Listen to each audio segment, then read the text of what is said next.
আসসালামু আলাইকুম। আজ ২৮ জানুয়ারি ২০২৫ মঙ্গলবার। শুরু করছি চেঞ্জ টিভি প্রতিদিনের গল্প অনুষ্ঠান। দর্শক, আপনাদের সঙ্গে রয়েছি আমি আবিদ আজম। শুরুতেই সংবাদ শিরোনাম। কারাগারে ছক কষছেন সালমান, পলক ও ইনু, টিস্যু পেপারে দিচ্ছেন বার্তা।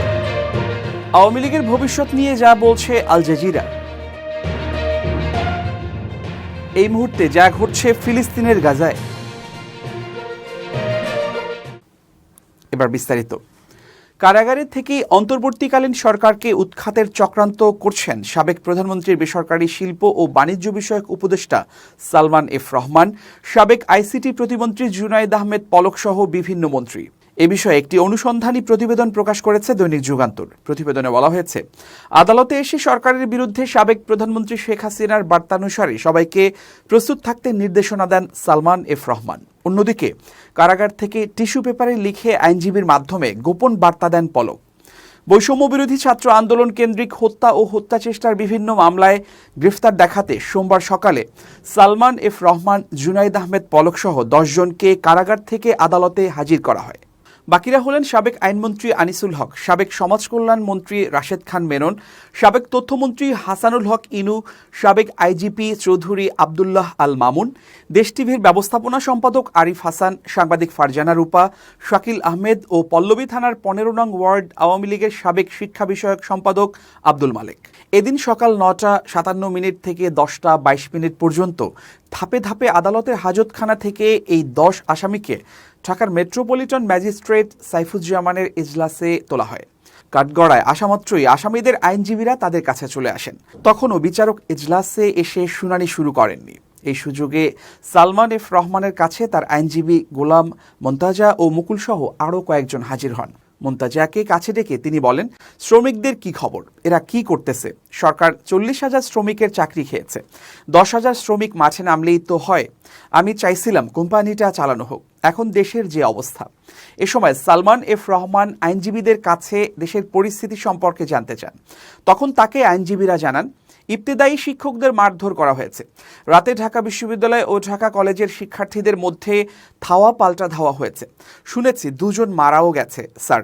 এ সময় সালমান এফ রহমান মুচকি হেসে বলেন, নেত্রী কি বার্তা দিয়েছে? এ সময় আইনজীবীরা কোনো উত্তর না দিলেও তিনি পুনরায় বলেন, নেত্রীর বার্তা অনুযায়ী সবাইকে রেডি থাকতে বলেন। এ সময় বিভিন্ন আইনজীবী, সাংবাদিক, পুলিশ, বিচারপ্রার্থীরা উপস্থিত ছিলেন। তখনও বিচারক এজলাসে না থাকায় শুনানি শুরু হয়নি। এ সময় একজন সাংবাদিক সালমান এফ রহমানের কাছে কারাগারে কেমন আছেন বলে জানতে চান। জবাবে তিনি বলেন, সাংবাদিকরা যে লেখে আমাকে হটপটে খাবার দেয়, এসব মিথ্যা। ঠিক সময়ে খাবার দেয় না, রাতের খাবার বিকাল ৪টায় দেয়। এছাড়া কুরআন শরীফ দেয় না, জয়নামাজও দেয় না, ফোনে পরিবারের সঙ্গে কথা বলতে দেয় না। অনেক আগ থেকেই আমি ফ্লোরে ঘুমাই। সে সময় সেখানে উপস্থিত এক আইনজীবী আল ইমরান বলেন, উনি বলছিলেন বেক্সিম কোর্ট ৪০,০০০ শ্রমিকের কাজ বন্ধ, বিভিন্ন ফ্যাক্টরি বন্ধ করে দিচ্ছে। তিনি বলছিলেন, আমার কোম্পানি বন্ধ করলে আমি করব, সরকার কেন করবে? এসব নিয়ে বিভিন্ন কথা বলছিলেন। নেত্রীর নির্দেশনা অনুযায়ী প্রস্তুত থাকার বিষয়ে কি বার্তা দিচ্ছিলেন জানতে চাইলে তিনি বলেন, এ সময় আমি ছিলাম না। এদিকে শুনানি শুরু হওয়ার আগে জুনায়েদ আহমেদ পলকের কাছে ছুটে যান তার আইনজীবী ফারজানা ইসলাম রাখি ও তরিকুল ইসলাম। এ সময় কুশল বিনিময়ের সময় কৌশলে আইনজীবী তরিকুল ইসলামের হাতে লেখা একটি টিস্যু পেপার গুঁজে দেন। এ সময় বিষয়টি টের পেয়ে পুলিশ সদস্যরা বলেন, টিস্যু পেপার বা কাগজে কোনো বার্তা দেয়া নিষেধ। তখন এই আইনজীবী টিস্যু পেপারটি লুকিয়ে ফেলেন। পরে জানতে চাইলে টিস্যু পেপার দেওয়ার বিষয়টি অস্বীকার করেন আইনজীবী তরিকুল ইসলাম। তিনি বলেন, টিস্যু পেপার দেওয়ার কোনো ঘটনা ঘটেনি। আমরা ওকালতনামায় পলকের স্বাক্ষর নিয়েছি শুধু। এছাড়া বিভিন্ন বিষয় নিয়ে পলক তার আইনজীবীদের সঙ্গে কথা বলতে থাকেন। এ সময় তার আইনজীবীরাও দেশের পরিস্থিতি, যেমন ঢাকা বিশ্ববিদ্যালয় ও ঢাকা কলেজের মারামারির ঘটনা তুলে ধরেন। এরপর আইনজীবীদের সঙ্গে পলকের চলে নানা কথোপকথন। তিনি আইনজীবী ফারজানা ইয়াসমিন রাখিকে বলেন, কারাগার থেকে তার পরিবারের সঙ্গে কথা বলতে দেয়া হচ্ছে না। অন্যদের কথা বলতে দিলেও নিরাপত্তার অজুহাতে তাকে দেয়া হচ্ছে না।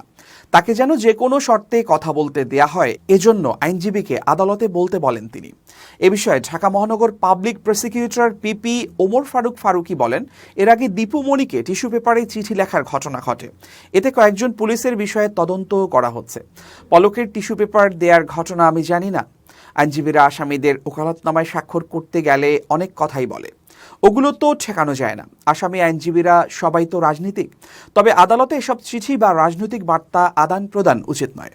এদিকে হাসানুল হক ইনু ও রাশেদ খান মেননকে আইনজীবীদের সঙ্গে কথা বলতে দেখা যায়। এ সময় মেননকে তার এক আইনজীবী জানান, গতকাল হাইকোর্টে আপনার 4টা মামলায় জামিন চাওয়া হয়েছে, কিন্তু সবগুলো রিজেক্ট করা হয়েছে। এরপর মেনন আইনজীবীকে বলেন, আপনারা হাইকোর্টে গেছেন কেন?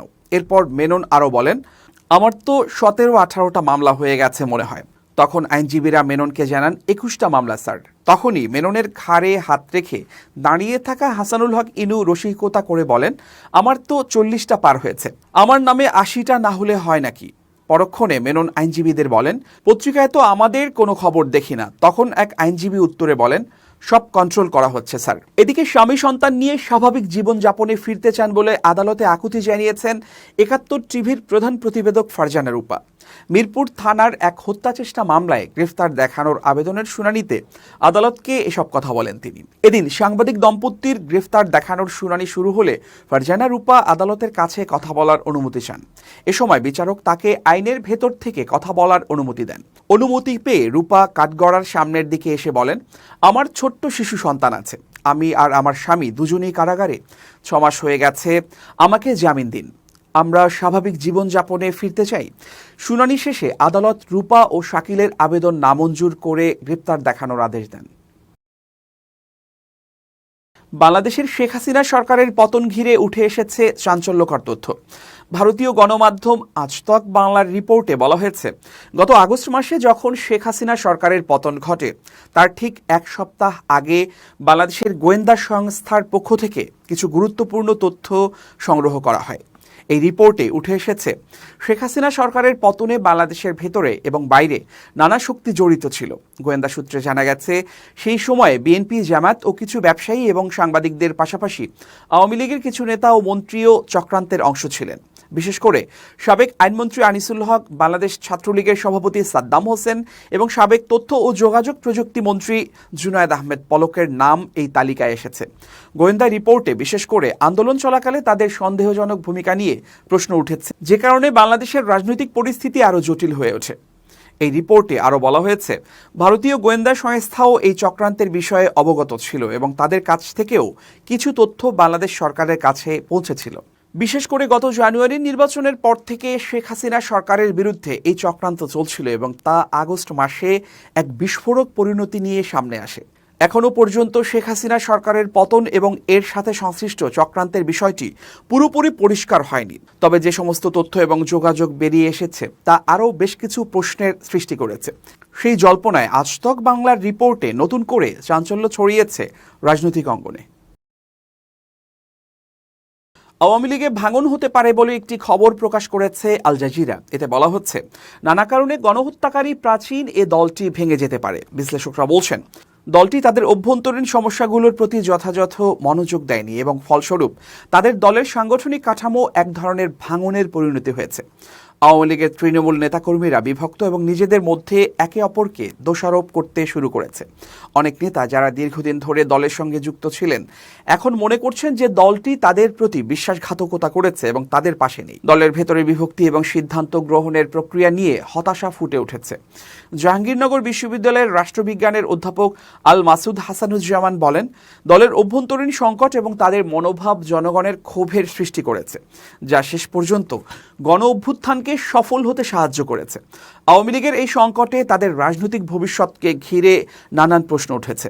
বিশেষজ্ঞরা বলছেন, দলটি পুনর্গঠনের জন্য কিছু গুরুত্বপূর্ণ পদক্ষেপ নিতে হবে। 2024 সালের 23 অক্টোবর শান্তিতে নোবেলজয়ী প্রফেসর মোহাম্মদ ইউনূসের নেতৃত্বাধীন অন্তর্বর্তীকালীন সরকার বাংলাদেশ ছাত্রলীগকে নিষিদ্ধ করে। এই সময় আওয়ামী লীগের একটি বড় অংশে হতাশা দেখা দেয় এবং তারা সরকারের বিরুদ্ধে নানা অভিযোগ তোলেন। বিশেষ করে 2014 সাল থেকে আওয়ামী লীগে সুযোগ সন্ধানীরা এবং স্থানীয় এমপিদের পরিবার সদস্যরা তৃণমূল পর্যায়ে আধিপত্য বিস্তার করেছে, যা দলটির অভ্যন্তরীণ সংকট আরও বাড়িয়েছে। এদিকে আওয়ামী লীগের নেতারা নিজেদের ব্যর্থতা নিয়ে এখনও কোনো আনুষ্ঠানিক ক্ষমা প্রার্থনা করেননি, বরং তারা আন্দোলনকে সন্ত্রাসী অভ্যুত্থান হিসেবে উল্লেখ করেছে, যা দলের মধ্যে আরও বিভাজন তৈরি করেছে। যুবলীগের এক বিবৃতিতে বলা হয়েছে, কোটা বিরোধী আন্দোলনের পেছনে জামায়াত শিবিরের হাত ছিল, যা সরকারের মতে দেশের নিরাপত্তার জন্য হুমকি হয়ে দাঁড়িয়েছে। আওয়ামী লীগ আরও দাবি করেছে যে কোটা বিরোধী আন্দোলন পাকিস্তানি আদর্শের দিকে নিয়ে যেতে চায়। অন্যদিকে বিএনপি এবং জামায়াতে ইসলামী যারা দীর্ঘদিন ধরে সরকারের নিপীড়নের শিকার, তারা দাবি করছে যে নেতা বা কর্মী হত্যাকাণ্ড ও গুমের সাথে জড়িত তাদের বিচারের মুখোমুখি করা উচিত। তাদের মতে আওয়ামী লীগ সরকার একমাত্র জনগণের কাছে বিচারিত হতে পারে। ছাত্র আন্দোলনের একজন নেতা মাহফুজ আলম বলেন, আওয়ামী লীগকে আগামী নির্বাচনে অংশগ্রহণের সুযোগ দেয়া হবে না, কারণ তারা গণহত্যা ও নির্যাতনের জন্য দায়ী। এখন প্রশ্ন উঠেছে, আওয়ামী লীগের রাজনৈতিক ভবিষ্যৎ কি হবে? বিশ্লেষকরা বলছেন, দলটি এখন গণতান্ত্রিক প্রক্রিয়া এবং সংস্কারের মধ্য দিয়ে ফিরে আসতে পারবে, তবে তা কঠিন। তাদের পুনর্গঠন এবং জনগণের বিশ্বাস অর্জন করতে হলে তারা প্রথমে নিজেদের ভুলের জন্য ক্ষমা চাইতে হবে এবং নিজের নেতাদের পদত্যাগের বিষয়টি বিবেচনা করতে হবে।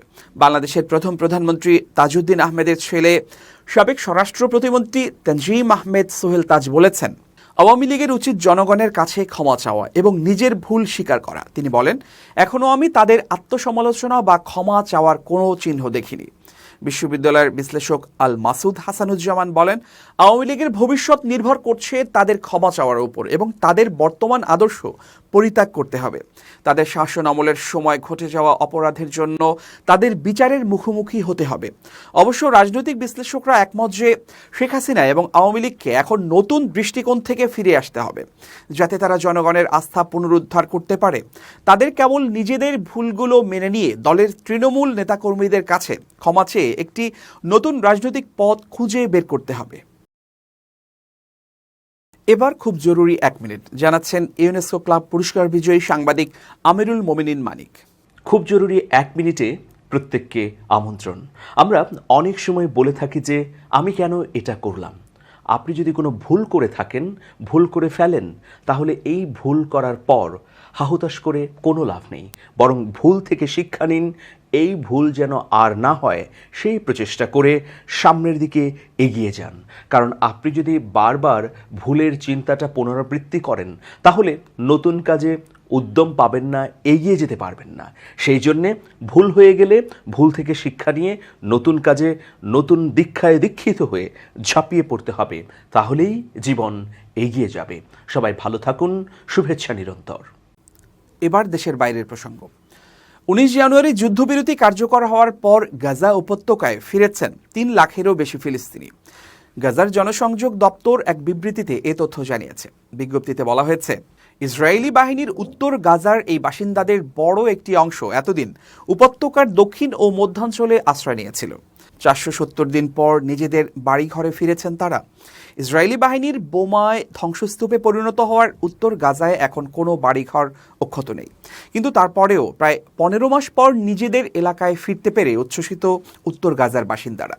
সোমবার সকাল থেকে নেতজারিম করিডোর দিয়ে উত্তর গাজায় আসতে শুরু করেন হাজার হাজার ফিলিস্তিনি। অনেকেই ঘোড়া কিংবা গাধার গাড়িতে নিজেদের মালপত্র নিয়ে আসেন। উত্তর গাজার কেন্দ্রীয় শহর গাজা সিটির প্রধান সড়কের একটি ক্ষতিগ্রস্ত ভবনের সামনে গাজায় স্বাগতম লেখার ব্যানার টাঙানো ছিল একসময়। উত্তর গাজার বাসিন্দা 22 বছরের তরুণী লাসিম আল ইওয়াদি দীর্ঘদিন পর নিজ এলাকায় ফিরতে পেরে খুবই আনন্দিত। এএফপিকে তিনি বলেন, আজকের দিনটি আমার জীবনের সবচেয়ে সুখের দিন। আমার মনে হচ্ছে এতদিন আমি মৃত ছিলাম, আজ আমার দেহে ফের জীবন এবং আত্মা ফিরে এসেছে। চারদিকে ছড়িয়ে ছিটিয়ে থাকা ধ্বংসস্তূপ তাকে হতাশ করতে পারেনি। এএফপিকে লামিজ বলেন, আমরা আবার আমাদের ঘরবাড়ি তৈরি করব, এমনকি যদি শুধু বালি আর কাদা দিয়ে তৈরি করতে হয় তবুও। গাজায় হামাসের এক মুখপাত্র এএফপিকে জানিয়েছেন, উত্তর গাজায় ফিরে আসা এই বাড়িঘর হারানো এই ফিলিস্তিনিদের সাময়িক আশ্রয় হিসেবে অন্তত 1,35,000 তাঁবু প্রয়োজন। 2023 সালের 7 আগস্ট ইসরায়েলের ভূখণ্ডে হামাসের নজিরবিহীন হামলার পর সেদিন থেকেই গাজা উপত্যকায় অভিযান শুরু করে ইসরায়েলের প্রতিরক্ষা বাহিনী।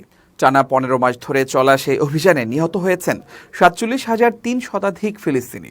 আহত হয়েছেন আরও 1,12,000 জন এবং গাজার বিভিন্ন এলাকা থেকে বাড়িঘর ছেড়ে নিরাপদ আশ্রয় খুঁজতে বাধ্য হয়েছেন লাখ লাখ ফিলিস্তিনি। যুক্তরাষ্ট্র, কাতার এবং মিশরের ব্যাপক ও বিস্তৃত কূটনৈতিক তৎপরতার জেরে গত 19 জানুয়ারি থেকে যুদ্ধবিরতি শুরু হয়েছে গাজায়। গাজার বাস্তুচ্যুত বাসিন্দারাও ফেরা শুরু করেছেন। দর্শক, শেষ করছি প্রতিদিনের গল্পের আজকের গল্প। changetv.press, বাংলাদেশের ইউটিউব জার্নালিজমের অগ্রদূত। ভিজিট করুন এর ওয়েবসাইট www.changetv.press, youtube.com/changetv.press এবং সাবস্ক্রাইব করুন চ্যানেলটি। নিয়মিত লাইক, কমেন্ট ও শেয়ার করে আপডেট রাখুন নিজেকে। ভালো থাকুন, নিরাপদে থাকুন, শুভেচ্ছা নিরন্তর। changetv.press, এক ফোঁটা হলুদও নেই।